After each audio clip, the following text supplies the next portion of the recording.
بطاطس محمرة من غير زيت. عجبتني كشكل، كطعم الله اعلم، لسه مجربنوش. يلا بينا نبدأ. معايا 3 بطاطسيطات وسكينة. هنقطع البطاطس بتاعتنا شرايح عادي جدا جدا. هنقطعها صوابع. قطعتها بطاطس صوابع بالشكل ده. هو في الفيديو سلقها نص سلقة، انتوا عايزين تريحوا دماغكم حطوا ميه سخنة وخلاص. وهنحط عليها معلقة صغيرة ملح ونقلبها كده ونخليها في الميه لمدة 5 دقايق. عدت ال5 دقايق، دلوقتي بقى هنصفي البطاطس من الميه. صفينا البطاطس بتاعتنا كويس، دلوقتي هنشفها بالمناديل.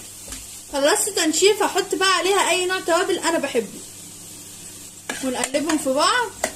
ونقوم جايبين الصينيه الجميله دي ونحط فيها كل الكميه. هحطها بقى في الفرن لمده نص ساعه او 20 دقيقه. وخلاص خلصت. ده شكلها شايفين عامل ازاي؟ طب والله حلو، والله حلو. يلا بينا ندوق. بسم الله. تحفه.